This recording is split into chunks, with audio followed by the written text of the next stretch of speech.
Hello दोस्तों, welcome to horror vibes. आज मैं आपको एक घटना के बारे में बताने वाला हूँ। ये घटना मुझे कौस्तव जी ने भेजी है, जो कि कोलकाता के रहने वाले हैं। और अब आगे की घटना मैं आपको उस आदमी के पॉइंट ऑफ व्यू से बताऊंगा जिसके साथ ये घटना घटी है, जिसका नाम मधुर था। कौस्तव जी ने ये घटना अपने किसी दोस्त के पिताजी से सुनी थी, और शायद ये घटना उन्हीं के साथ घटी थी। घटना 1990 के भी पहले की है। उनका नाम मधुर था, जिनके साथ ये घटना घटी। और अब आगे की घटना मैं आपको मधुर जी के पॉइंट ऑफ व्यू से बताऊंगा।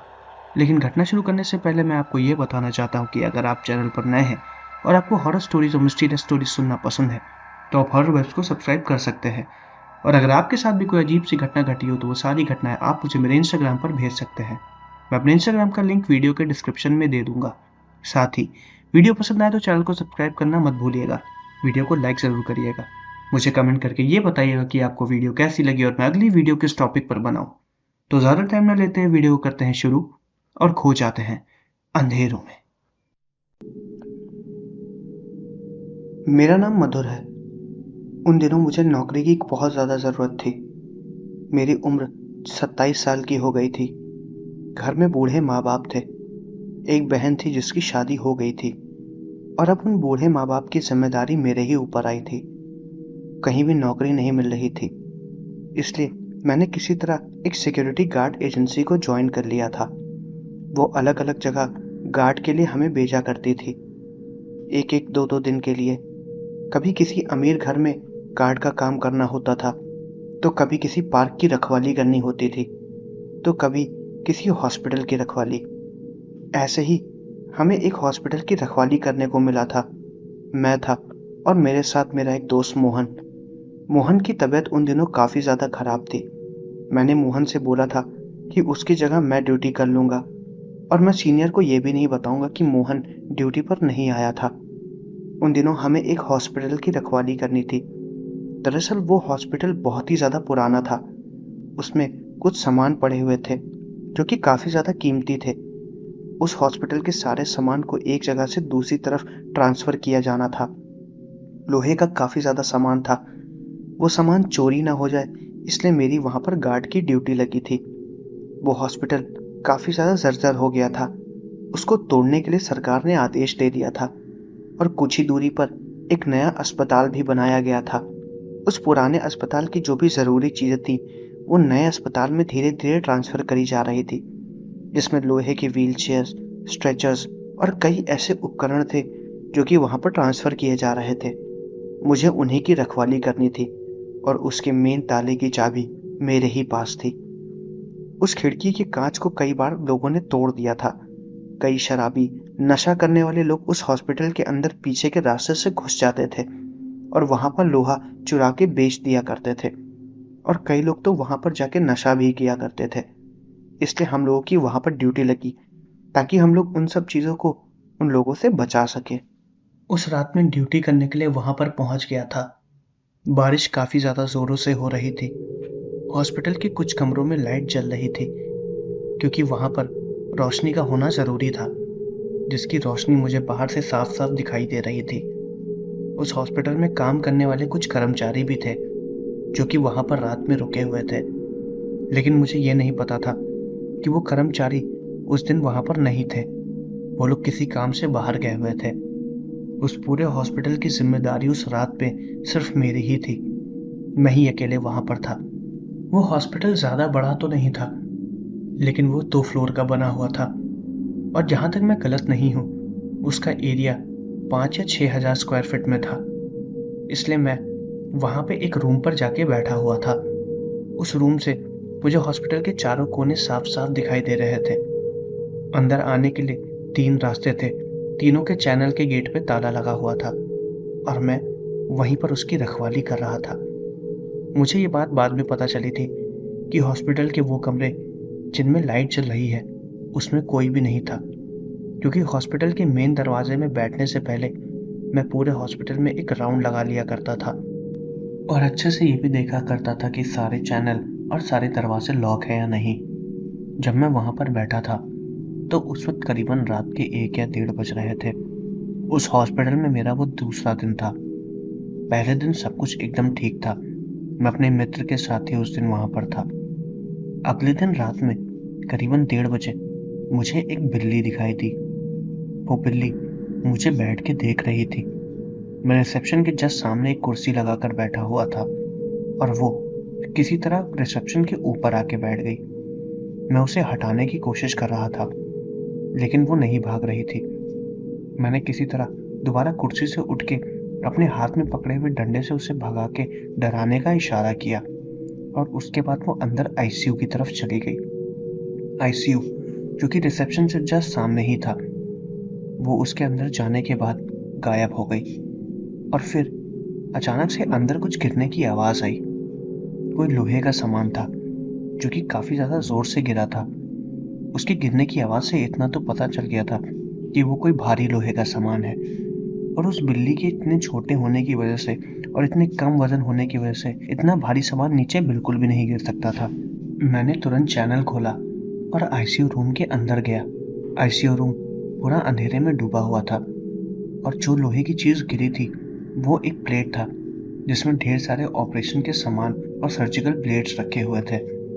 वो वहीं पर ही गिरा हुआ था। वो अचानक से नीचे कैसे गिरा मुझे समझ में नहीं आया। दरवाजे चारों तरफ से बंद थे। वो बिल्ली जो कि आईसीयू रूम के अंदर घुसी थी वो भी गायब हो गई थी। मुझे ये भी नहीं पता आखिर वो निकली कहाँ से। उन सारे ब्लेड्स को मैंने दोबारा उठा के उस प्लेट में रखा और आईसीयू रूम के बगल में एक बेड के ऊपर रख दिया था और दोबारा दरवाजे को बंद किया। तभी मुझे ऊपर के फ्लोर से किसी चीज के गिरने की आवाज आई और इस बार मुझे बहुत ही ज्यादा अजीब लगा था। मुझे समझ आ गया था कि शायद हॉस्पिटल के अंदर कोई घुस गया है या किसी चीज को चोरी करने की कोशिश कर रहा है। मैं तुरंत चिल्लाया, किसी की कोई आवाज नहीं आई। मैं इतना जोर से चिल्लाया कि मेरी आवाज पूरे हॉस्पिटल में गूंजी थी और साथ ही साथ मैं अपने हाथ में पकड़े हुए डंडे को जोर से पटक भी रहा था और साथ ही डंडा पटकते हुए ऊपर के फ्लोर पर भी जा रहा था। मुझे हल्का फुल्का डर भी लग रहा था। पता नहीं ऊपर कौन है और कितने लोग हैं। उनके पास कोई हथियार भी हो सकता था मुझे मारने के लिए, लेकिन फिर भी मैं अपनी हिम्मत को संभालते हुए ऊपर के फ्लोर पर लगातार डंडा पटकते हुए जा रहा था। मैं जैसे ही ऊपर पहुंचा मैंने देखा कि कॉरिडोर के सारे दरवाजे बंद हैं और वो दरवाजा जिसमें लाइट जल रही थी, यानी कि वो कमरा जिसकी लाइट मैं खुली छोड़कर आया था, उसकी लाइट जल रही थी और बुझ रही थी। सब कुछ अपने आप हो रहा था।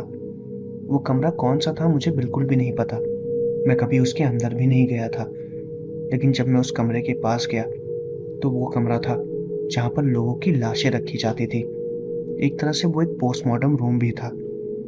उसके अंदर के सारे स्ट्रेचर्स और व्हील चेयर एक दूसरे की तरफ लड़े पड़े थे, बिखरे पड़े थे। पर जहाँ तक मुझे याद है वो सारे स्ट्रेचर्स और व्हील चेयर एक साथ लाइन में लगे हुए थे। ऐसा लग रहा था कि उनको किसी ने हिलाया हो। मुझे बहुत ही ज्यादा अजीब लगा। अंदर की लाइटें अपने आप बंद हो रही थी और खुल रही थी। मेरी हिम्मत अंदर जाने की बिल्कुल भी नहीं हो रही थी, लेकिन मुझे ऐसा आभास हो रहा था कि अंदर कोई ना कोई तो जरूर है और अगर मैं अभी इस चीज को नजरअंदाज करता हूँ और कल को कुछ चोरी हो गई तो पूरा नाम मेरे ऊपर ही आएगा। इसलिए मैं हिम्मत करके उस दरवाजे के अंदर घुस गया। मैं जैसे ही अंदर गया सारी लाइट अपने आप नॉर्मल हो गई। जो भी लाइटों का जलना बुझना हो रहा था वो एकदम नॉर्मल हो गया और अंदर जो एक दो चीजें हिल रही थी जो मुझे महसूस हुई थी वो सब एकदम शांत हो गई, जैसा कि वहां पे कोई था ही नहीं। तभी मुझे ऐसा आभास हुआ कि दरवाजे के बाहर से जहां से मैं घुस के अभी अंदर कमरे में आया था मेरे पीछे कोई भागते हुए गया है। मैं तुरंत पीछे घूमा, वहां पर कोई भी नहीं था। मेरे को अजीब सा एहसास हुआ, लेकिन वो भागते हुए एक दरवाजे की तरफ जाके गया और दरवाजा बंद हो गया। मुझे वो चीज दिखाई नहीं दी।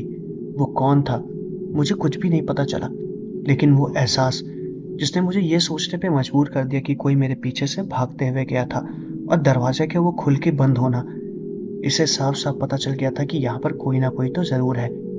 मैं हिम्मत करते हुए दूसरे दरवाजे के पास गया जो अभी खुल के बंद हुआ था और तभी मैंने देखा कि वो कोई और कमरा नहीं, एक आईसीयू है। आईसीयू जहाँ पर पागल लोगों को रखा जाता था, मानसिक लोगों को, जिसको आम भाषा में या अंग्रेजी में न्यूरोलॉजी वार्ड भी बोलते हैं। मैं ये नहीं बोल रहा हूँ कि वो लोग पागल होते हैं, पर मानसिक तौर से कमज़ोर उन लोगों में जो दिक्कत होती थी, उन लोगों को उसी वार्ड में रखा जाता था, जिनको काबू ना किया जा सके। ऐसे लोग, वहाँ पर कोई था, मुझे साफ साफ नज़र आ रहा था। उसकी परछाई मुझे दिखाई दी थी। मैं अंदर नहीं गया। मैंने तुरंत उस दरवाजे को बाहर से बंद कर दिया और अंदर जो कोई भी था वो अंदर फंस जाता। इतना तो मुझे पता था। अंधेरे में उसकी परछाई हल्की फुल्की रोशनी में साफ साफ दिखाई दे रही थी। मैंने तुरंत उस परछाई की तरफ टॉर्च मारा। अंधेरे में कोई खड़ा था, मेरी तरफ पीठ करके, लंबे लंबे बाल। उसने एक हरे रंग की कपड़े वाली उसने एक हरे रंग की शर्ट पहनी हुई थी। मैंने उससे तुरंत पीछे घूमने के लिए बोला और उसको हाथ ऊपर करने के लिए भी बोला। मैं देखना चाह रहा था कि ऐसा ना हो कि उसके पास कोई हथियार हो, लेकिन वो वैसे भी मेरा कुछ भी नहीं कर सकता था, क्योंकि मैंने दरवाजे को बाहर से बंद किया हुआ था। उसकी तरफ लाइट मारते हुए मैंने उसे पीछे मुड़ने के लिए बोला। वो फिर धीरे धीरे पीछे मुड़ा और मैंने जो चीज देखा, मैं देख के एकदम हैरान हो गया, डर गया था। वो घूमा। उसकी आंखें नहीं थी। आंखों की जगह दो काले गड्ढे, और वो मुझे ही देख रहा था। मुझे देख के वो तुरंत चिल्लाया। इतनी जोर से चिल्लाया कि मेरे पूरे शरीर का खून जैसे सूख गया था। हाथ पैर काम करना बंद कर गए थे। मेरे हाथ से टॉर्च छूट गई थी और वो डंडा जिसको मैं बार बार जमीन में पटक रहा था, वो भी मेरे हाथ से छूट गया था। उसे देखते ही मैं तुरंत साइड हो गया। उसके चिल्लाने की आवाज पूरे हॉस्पिटल में गूंजी और साथ में मेरे भी। मैं तुरंत भागने लगा नीचे वाली वार्ड की तरफ। जैसे ही मैं नीचे वाले वार्ड की तरफ भागा, जिधर से मैं आया था, वो कमरा जिसकी लाइट जल बुझ रही थी, वो दोबारा होने लगा। सारी लाइटें अपने आप दोबारा जलने बुझने लगी। दरवाजे अपने आप खुलने और बंद होने लगे। उस कमरे से एक स्ट्रेचर मेरे सामने अचानक से आ गया और मैं उस स्ट्रेचर से लड़के नीचे जमीन पर गिर गया। और तभी मैंने पीछे की तरफ देखा। मेरे पैर में पूरी तरीके से चोट लग गई थी। पीछे वो कमरा जहां पर मैंने उस आदमी को देखा था, वो अपने आप खुल गया। ये बड़ी ताज्जुब की बात थी, क्योंकि कमरे को मैंने अपने हाथों से बंद किया था। वो अचानक से नहीं खुल सकता था। वो जैसे ही खुला, मैं घबरा गया। वो आदमी उस कमरे से बाहर आया और मैंने उसे आते हुए साफ साफ देखा था। वो मेरी तरफ ही आ रहा था, लेकिन मेरे शरीर में उतनी ताकत नहीं थी कि मैं उठ के खड़ा हो पाऊं। कांप रहा था मैं, लेकिन मैंने हिम्मत की और मैं भागा। मेरी आंखों के सामने वो आदमी गायब हो गया, एक काली परछाई में, और फिर वो मुझे कहीं दिखाई नहीं दिया। लेकिन उसके रोने की और चिल्लाने की आवाज पूरे हॉस्पिटल में गूंज रही थी। वो सुनसान हॉस्पिटल जिसमें मैं अकेला था, घबराया हुआ, डरा हुआ। मुझे समझ में नहीं आ रहा था। मैं तुरंत भागते हुए फिर नीचे की तरफ जाने लगा और अंधेरे में कहीं भी भाग रहा था। कुछ समझ में नहीं आ रहा था कि आखिर मैं जा कहाँ रहा हूँ। तभी मैंने देखा कि अंधेरे में ढेर सारी काली परछाइयाँ एक तरफ से दूसरी तरफ जा रही हैं। मेरे पीछे कई काली परछाइयाँ पीछा कर रही हैं। वो खड़ी हैं, बैठी हुई हैं। मैंने साफ साफ उन्हें देखा। वो वहीं पे ही रहती हैं। शायद वो परछाइयाँ, वो आत्माएं वहाँ पे रहने वाले उन पेशेंट्स की हो जिनकी मौत यहाँ पर हुई थी। मुझे कुछ भी समझ में नहीं आया। मैंने जिस चैनल को लॉक किया था, मैं उसे ही खोलना चाह रहा था। उसकी चाबी मैं ऊपर ही छोड़ आया था जहाँ पर टॉर्च गिरी थी। मैं खुद अंदर लॉक हो चुका था। उस चाबी को उठाने के लिए मुझे दोबारा ऊपर जाना पड़ता, उसी दोबारा घने अंधेरे वाले कमरे में। लेकिन मेरी वहां पर जाने की बिल्कुल भी हिम्मत नहीं हो रही थी। मुझे समझ में नहीं आ रहा था मैं क्या करूं। वो आईसीयू रूम, जो सबसे पहले जहां पर वो बिल्ली गई थी, मैं उस रूम के अंदर गया और उसको अंदर से बंद कर लिया। वो रूम पूरा खाली था। बड़ा रूम था, लेकिन वो पूरा बंद था। उसमें बाहर जाने की कोई भी खिड़की नहीं थी। मैं उस आईसीयू रूम में एकदम अकेला था और बहुत ही ज़्यादा घबराया हुआ था। मेरे पास ना ही कोई मोबाइल फ़ोन था और ना ही कोई ऐसी चीज़ जिससे मैं खुद की रक्षा कर सकूं। वो सुई और ऑपरेशन करने का सामान जो कि शुरुआत में मैंने उठा के उस बेड पे रखा था, मैंने उसे उठा लिया। अपने हाथों में ही रखा हुआ था, ताकि अगर कोई भी आ गया तो मैं उससे अपना बचाव कर सकूं। हालांकि मुझे पता था उस भूत प्रेत या वो जो कोई भी चीज़ थी, उससे मैं इसे बिल्कुल भी नहीं हरा सकता था। लेकिन फिर भी मैंने अपनी मन की शांति के लिए उसे लिया हुआ था। मैं चुपचाप वहीं कोने में बैठा हुआ था। तभी वो आईसीयू का दरवाज़ा, जिसको मैंने बंद किया था, उस पर किसी की दस्तक हुई। वो दस्तक उसी की थी जिसको मैंने देखा था। उसकी दर्द में चिल्लाने की आवाज़ आ रही थी। ऐसा लग रहा था कि आईसीयू के उस दरवाजे के बाहर कई लोग हैं जो अंदर आने की कोशिश कर रहे हैं। वो दरवाज़ा पीट रहे थे, दर्द से चिल्ला रहे थे, कहाँ रहे थे। कुछ लोग तो रो रहे थे, और वो सारी आवाज़ें, दरवाजे का वो पीटना, सब कुछ मेरे कानों में गूंज रहा था। वो लोग चिल्ला रहे थे। उस चिल्लाने की आवाज़ धीरे धीरे बढ़ती जा रही थी। मेरा डर और भी ज़्यादा बढ़ता जा रहा था। मैंने अपने आप को दीवार के एकदम कोने में दबा लिया था, हाथ में एक नुकीले चाकू को पकड़े हुए अपने आप को बचाने की कोशिश कर रहा था, खुद के डर से। ये सब कुछ करीब 10 से 15 मिनट तक चलता रहा। उसके बाद सब कुछ शांत हो गया, जैसे कि एक बड़ी आंधी के बाद आसमान साफ हो जाता है और शांति हो जाती है। उतना ही शांत था सब कुछ भी नहीं हुआ। मैंने अपने आप को संभाला, गला पूरा सूख चुका था। मैं उठा और जाके दोबारा उस दरवाजे की तरफ देखने लगा जिधर से मैं आया था। वो पूरा कॉरिडोर खाली था, सब कुछ बंद था, एकदम शांत। तभी मुझे ऐसा महसूस हुआ कि मेरे पीछे कोई है। मैं घूमा, पीछे वही बिल्ली थी जो मुझे सबसे पहले दिखाई दी थी। वो बैठी हुई थी। अंधेरे में उस बिल्ली की आंखें चमक रही थी और उसने मेरे ऊपर धीरे धीरे हमला किया। वो बिल्ली आके मेरे ऊपर कूद गई थी। मेरे हाथों में जो नुकीली चाकू थी, उससे मैंने उस बिल्ली को हल्का सा चोट पहुंचा दिया था, लेकिन मेरे हाथों से वो चाकू नीचे गिर गया। वो बिल्ली दोबारा मेरे ऊपर आ गई। मैं तुरंत दरवाज़ा खोला और वहां से बाहर निकल गया, रिसेप्शन की तरफ गया और उस जाले की तरफ गया और बार बार उसे खींच रहा था, तोड़ने की कोशिश कर रहा था ताकि मैं किसी तरह उस हॉस्पिटल से बाहर निकल सकूं। लेकिन वो बहुत ज़्यादा मजबूत था। मेरे शरीर में उतनी ताकत नहीं थी और डर ने मेरे ऊपर काबू कर लिया था। तभी मुझे दोबारा वो आवाज़ें आईं, वही चिल्लाने की और रोने की आवाज़ें। मैंने कॉरिडोर में देखा।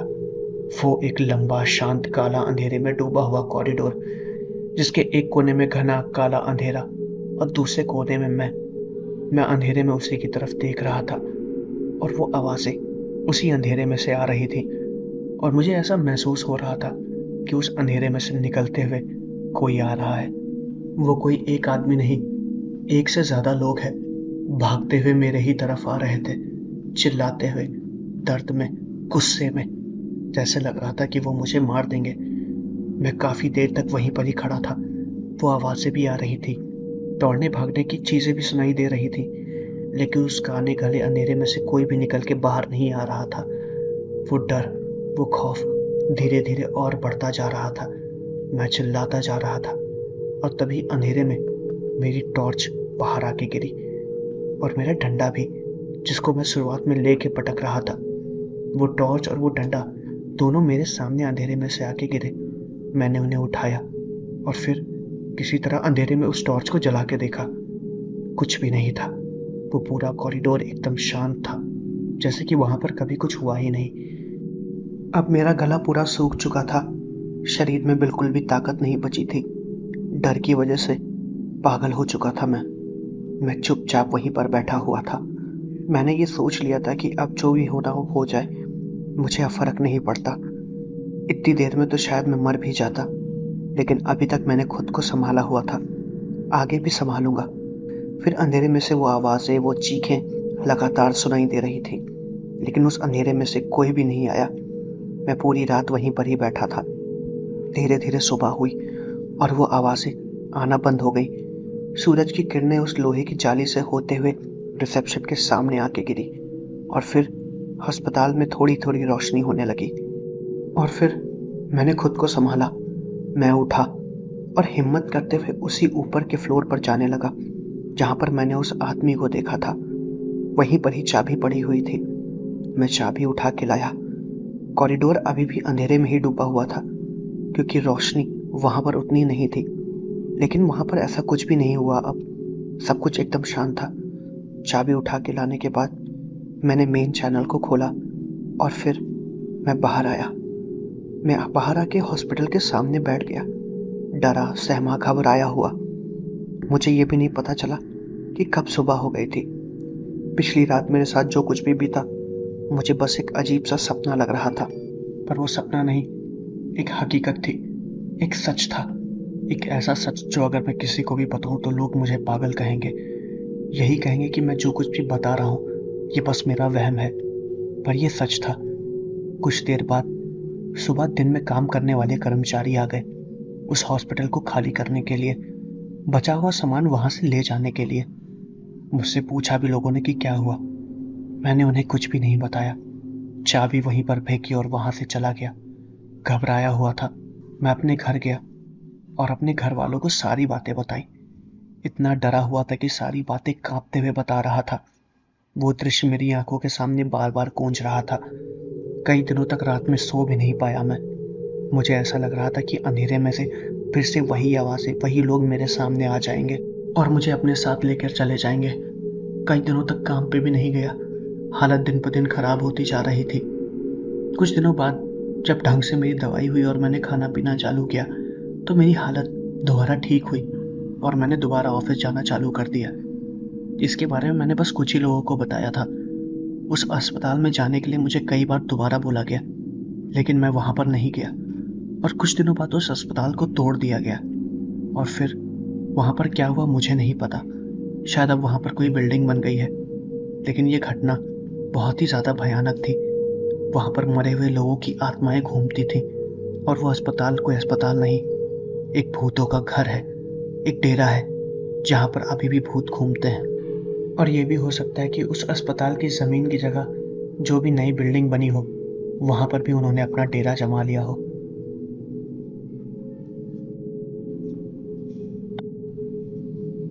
तो दोस्तों, ये थी मेरे व्यूअर द्वारा भेजी गई एक घटना।